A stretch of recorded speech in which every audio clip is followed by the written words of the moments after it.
السلام علیکم ناظرین، ویلکم ٹو دا ہیلتھ شو۔ میں ہوں آپ کا ہوسٹ ڈاکٹر اکرام۔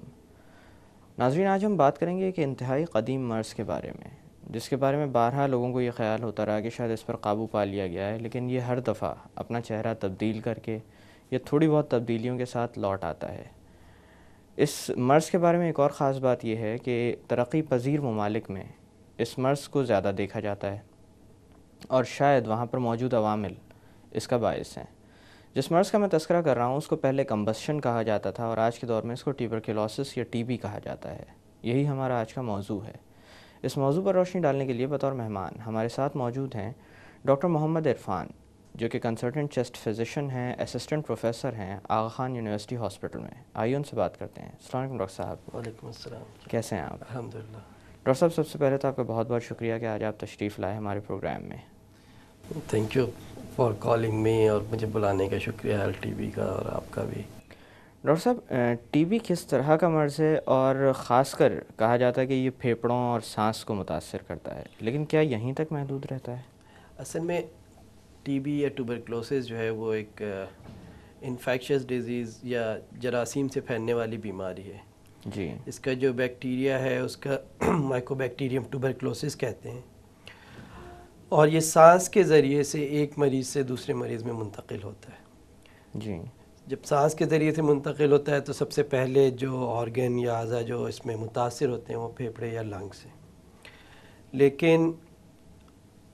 پھیپھڑوں تک ہی یہ بیماری محدود نہیں رہتی۔ سب سے کامنلی افیکٹ کرتی ہے لنگس کو، اور پلمونری ٹوبرکلوسس ہی سب سے کامن اس کی جو فارم ہے، لیکن جسم کے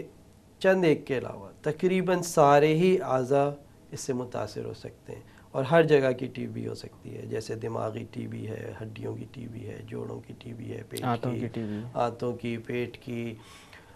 جسم کا ہارڈلی کوئی ایک یا دو حصہ ہے، حتیٰ کہ آنکھوں تک میں جو ہے ٹوبرکلوسس ہوتی ہے۔ تو چند ایک ہی آرگن اللہ ماشاء اللہ جن میں جو ہے یہ نہیں ہوتی، نہیں تو ہر طرح سے جو ہے یہ مینیفیسٹ کر سکتی ہے، لیکن کامنسٹ فارم جو ہے وہ پھیپھڑوں کی یا لنگس کی ٹی بی ہی ہوتی ہے۔ ڈاکٹر صاحب، جیسے کہ پروگرام کی ابتدا میں نے بتایا، جب بھی ٹی بی کا تذکرہ آتا ہے تو تیسری دنیا کے ممالک، یہ اصطلاح خاص کر مجھے نظر آتی ہے۔ تو ترقی پذیر ممالک میں یا وہ ممالک جن کے اندر غربت کسی حد تک زیادہ دیکھی جاتی ہے، ان میں ایسی کیا وجوہات ہیں کہ وہاں سے اس مرض کو قابو پانا تھوڑا سا مشکل سمجھا گیا ہے؟ اصل میں جیسے میں نے ابھی کہا کہ یہ بیماری جو ہے نا سانس کے ذریعے سے پھیلتی ہے ایک مریض سے دوسرے مریض میں۔ جتنی بھی ڈیولپنگ کنٹریز ہیں کئی سارے فیکٹرز ہیں، پاورٹی ہے، اوور کراؤڈنگ ہے، ایک ایک گھر میں کئی لوگ رہتے ہیں، ایک جیسے ہمارے مختلف گھروں کے سینیریو، اسپیشلی گاؤں ہیں، دیہات ہیں، یا جو لو سوشو اکنامک دنیا میں کسی بھی جگہ پہ جو ہے اوور کراؤڈنگ ہے، تو ایک ایک کمرے میں کئی لوگ رہ رہے ہیں، ایک ایک گھر میں کئی لوگ رہ رہے ہیں، تو ایک آدمی اگر متاثر ہوتا ہے تو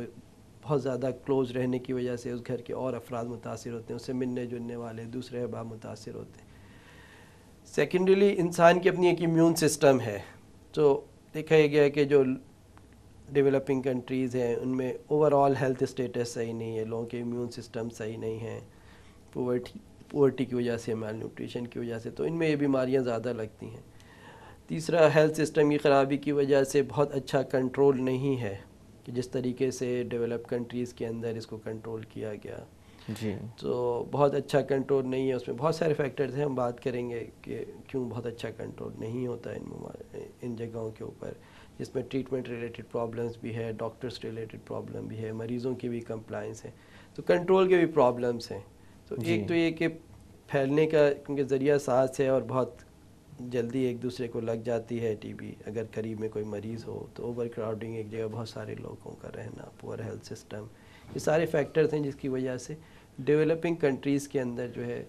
ٹی بی زیادہ ہے، زیادہ نظر آتی ہے۔ اچھا ڈاکٹر صاحب، اگر بات کی جائے علامات کی، تو خاص کر جیسے آپ نے بتایا کہ سب سے زیادہ تیزی سے یہ سانس کے ذریعے پھیلتی ہے، تو جب پھیپھڑے متاثر ہوتے ہیں تو کس طرح کی علامات ان مریضوں میں ظاہر ہو سکتی ہیں؟ لیکن سب سے پہلے جو کامنسٹ جو سمٹم کہتے ہیں یا علامات کہتے ہیں جو پھیپھڑوں کی ٹی بی کے ہوتے ہیں، وہ مریض جو ہے وہ کھانسی، بخار، وزن کا کم ہونا، اور اس کے ساتھ ساتھ جو ہے بعض لوگوں کو کھانسی کے ساتھ ان کے بلغم کے اندر خون بھی آ سکتا ہے۔ تو ہائی برڈن ایریاز جیسے کہ پاکستان ہے یا جن ممالک میں بہت زیادہ ٹی بی کامن ہے، وہ کہتے ہیں کہ اگر کسی کو بھی 2 ہفتے یا 3 ہفتے سے زیادہ کھانسی رہے تو اس کو ضرور اپنے آپ کو ٹی بی کے لیے چیک کروا لینا چاہیے اگر کوئی اور وجہ نہیں ہے۔ تو کامنسٹ جو سمٹمز ہیں وہ یہی ہے کہ کھانسی رہنا، ہلکا بخار رہنا، خاص طور پہ شام میں بخار آنا،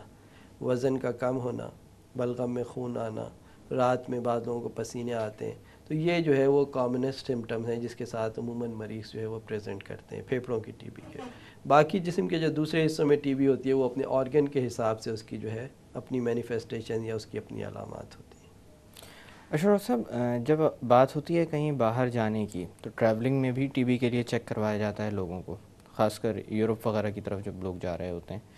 اسی طرح سے دیکھا جائے تو ہمارے خطے میں کہا جاتا ہے کہ پرائمری ایکسپوجر ہر شخص کو ہوا ہے، لیکن اس کے برعکس ہر شخص ٹی بی کا مریض نہیں ہے۔ بالکل، اس میں کیا معاملہ ہے؟ میں دیکھیں ٹی بی کا جراثیم جب کسی انسان کے اندر منتقل ہوتا ہے تو ضروری نہیں ہے کہ وہ اس کو بیمار کرے۔ جب وہ جسم کے اندر جاتا ہے تو اپنا امیون سسٹم یا اپنا قوت مدافعتی نظام جو ہے وہ اس کو کنٹین کرتا ہے، اس کو ایک جگہ پہ لنگس کے اندر ایک فوکس بناتا ہے، اس کو محدود کرتا ہے۔ جی، کچھ لوگوں کے اندر وہاں سے نکل کے پھر باقی حصوں کے اندر پھیپھڑوں کے بیماری کی شکل اختیار کرتے ہیں۔ کچھ لوگ ایکسپوز ہوتے ہیں، ٹی بی کا جراثیم کیا ہے، انفیکٹ کیا ہے، لیکن ان میں بیماری نہیں کی کیونکہ اس کے اپنے مدافعتی نظام نے، جس کو ہم باڈی کے اپنے پولیس مینز کہتے ہیں، اس کو اس جگہ کے اوپر کنٹین کر کے اور اس جگہ تک محدود کر کے وہاں پہ اس کو ڈورمنٹ کر دیا، اس کو ختم کر دیا، تو وہ شخص انفیکٹ تو ہوا لیکن اس میں بیماری نہیں ہوئی۔ ٹھیک ہے جی، اور ایک شخص ہے جس کے اندر تو جراثیم بہت زیادہ مقدار میں گئے، تعداد میں گئے، یا اس کا اپنا امیون سسٹم اتنا پاورفل نہیں تھا، تو اس نے بیماری کی شکل اختیار کر لی، وہ پھیل گیا دوسرے حصوں میں اور اس کو بیمار کر دیا، یا پھیپھڑوں تک محدود رہا یا دوسرے آرگنز تک محدود رہا، تو یہ شخص ڈیزیزڈ ہے، اس کو ٹی بی ہو گئی۔ دوسرا شخص انفیکٹ ہوا لیکن اپنی قوت مدافعت کی وجہ سے وہ بیمار ہونے سے محفوظ رہا۔ تو ہائی برڈن کنٹریز میں کیونکہ بہت زیادہ لوگ متاثر ہوتے ہیں تو بچپن سے لے کے جب انسان بڑا ہوتا ہے جوانی تک تو وہ کبھی نہ کبھی جراثیم سے ٹی بی کے ایکسپوز ہو جاتے ہیں، موسٹ آف دی پیپلز یا زیادہ تر لوگ۔ اس کا یہ مطلب نہیں کہ وہ ساروں میں بیماری ہوئی لیکن وہ انفیکٹ ہوئے۔ تو اس وجہ سے جب اسکریننگ ہوتی ہے، چیکنگ ہوتی ہے، تو بہت سارے لوگ ایسے بھی ہوتے ہیں جن کو کبھی کوئی ہسٹری نہیں ہوتی کہ ان کو ٹی بی ہوئی، لیکن ان کے پھیپھڑوں پہ ایسے نشانات موجود ہوتے ہیں جس سے پتہ لگتا ہے کہ ہاں یہ کبھی انفیکٹ ہوئے ہوں گے اور وہ اپنے قوت مدافعت کی وجہ سے وہیں تک محدود رہی، بیماری کی شکل اختیار نہیں کیا۔ یا کچھ ایسے ٹیسٹ ہیں جن سے یہ بھی پتہ چلتا ہے کہ جی یہ شخص انفیکٹ ہوا ہے لیکن یہ بیمار نہیں ہوا، یا اس کو ابھی کوئی ایکٹیو ٹی بی نہیں ہے، جیسے کہ جلد کا ایک بہت کامن ٹیسٹ ہے جس کو ہم مونٹوز ٹیسٹ کہتے ہیں۔ جی، اس کے اوپر اگر پازیٹیو ریئیکشن آ رہا ہے تو پازیٹیو ریئیکشن کا یہ مطلب نہیں ہے کہ یہ شخص اس کو اس وقت ٹی بی ہے، اس کا صرف یہ مطلب ہے کہ یہ شخص کبھی ٹی بی کے جراثیم سے ایکسپوزڈ ہوا ہے۔ یہ بھی نہیں ضروری کہ پہلے بھی اس کو بیماری کی شکل، بس یہ اس سے پتہ لگتا ہے کہ یہ ایکسپوز ہوا ہے۔ اس طرح اور اب نیو ٹیسٹ آئے ہیں جن کو ہم گاما گلوبولن ریلیز ایسیز کہتے ہیں، آئیگرا کہلاتے ہیں، اس سے بھی یہ بات اور زیادہ بہتر طریقے سے پتہ چلتی ہے کہ یہ شخص ایکسپوز ہوا ہے یا اس کے اندر کبھی ٹی بی کے جراثیم گئے ہیں، لیکن اس کا یہ مطلب نہیں ہے ان ٹیسٹوں کے پازیٹیو آنے کا کہ اس شخص کو ابھی بیماری ہے۔ تو یہ اس کی جو ہے نا ساری پازیٹیو ہونے کی یا یہ ڈفرینس ہے کہ جی یہ ایکسپوز پرسن ہے یا اس کو جو ہے یہ بیماری ہوئی ہے۔ تو جب اسکریننگ ہوتی ہے، جیسے آپ نے کہا کہ بہت سارے ملکوں میں جانے کے لیے، تو بہت سارے ہمارے مریض جو ہے وہ روزانہ ہماری کلینکس کے اوپر ہم ریفرلز دیکھتے ہیں مختلف ایمبیسیز کی طرف سے کہ لوگوں نے اپلائی کیا، اور کیونکہ یہ جیسے میں نے شروع میں کہا کہ ایک انفیکٹو بیماری ہے، ایک آدمی سے دوسرے آدمی میں منتقل ہوتی ہے، تو جتنے بھی ڈیولپ کنٹریز یا جہاں پہ ٹی بی جو اس پر قابو پا چکے تو وہ چاہتے ہیں کہ ہمارے ایسے لوگ نہ آئیں جن کو ٹی بی ہو، تاکہ ہمارے معاشرہ جو ہے وہ اس میں ٹی بی نہ پھیلے۔ تو اس لیے بہت ہی اسکریننگ اپنا پروگرام بہت سخت رکھتے ہیں کہ کوئی ایسا مریض نہ آ جائے۔ تو جب کوئی بھی پیشنٹ یا کوئی بھی شخص یہاں سے ہیلدی ہوتا ہے اور وہ جانا چاہتا ہے مختلف ممالک میں، تو اس کی ہیلتھ اسکریننگ ہوتی ہے جس میں خاص طور پہ ٹی بی کے لیے دیکھا جاتا ہے۔ تو ہمارے یہاں بہت سارے لوگ ایسے ہوتے ہیں جن کے ایکس ریز کے اوپر نشانات آتے ہیں، یا ان کے مختلف اس طرح کے، جیسے میں نے آپ کو کہا کہ اسکن ٹیسٹ پازیٹیو آتے ہیں، تو پھر ان کو جو ہے وہ اسپیشلسٹ کے پاس جیسے ہماری کلینکس میں بھیجا جاتا ہے کہ یہ بتائیں کہ ابھی اس کو ایکٹیو ٹی بی ہے یا نہیں ہے. پھر اس کے مختلف دوسرے میتھڈس ہیں. For example